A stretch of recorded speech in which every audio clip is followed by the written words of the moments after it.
X transaction and you see add transactional, you're not sure which one it's coming from. Anyway, it could be Spring or the standard.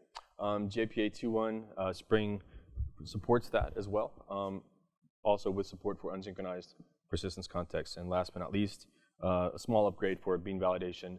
So no longer just validating on your properties in your domain model, but also you're now able to validate method parameters and return values with new constraints for that. So now maybe some more exciting stuff. People are perhaps interested in Java 8 and using it with Spring. We'll talk first about the bytecode level. So when you're compiling, by default, right, you're going to have -target 1.8 with a Java 8 JDK. But doesn't work with ASM 4.x, which is Spring's bytecode parsing library. So Spring uses cglib and ASM. It uses ASM to look at bytecodes, to look at classes without having to actually load the classes in the class loader for some of the internal things that it does.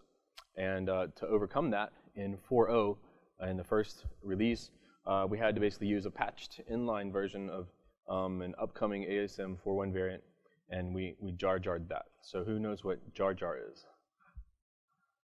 And this is when I say, I'm not talking about Star Wars. Does anyone know Jar Jar outside of Star Wars? Yeah? Yeah? Okay. So Jar Jar is a project on Google Code that allows you to take a jar, change its internals, and say, I want all the code that was in there in a different set of packages, and put a new jar. So what we do there is we take ASM and we take cglib, and we put them in our own org.springframework.asm packages. So basically that allows us to rely on a particular version of ASM that we need. For example, this patched one that we wouldn't want to force on you. And it allows you to pick another version of ASM in your code, or your third-party libraries can pick a different version of ASM. Like I said, we do the same thing for cglib and for ObGenesis as well. But with Spring Framework 4.0, there's now an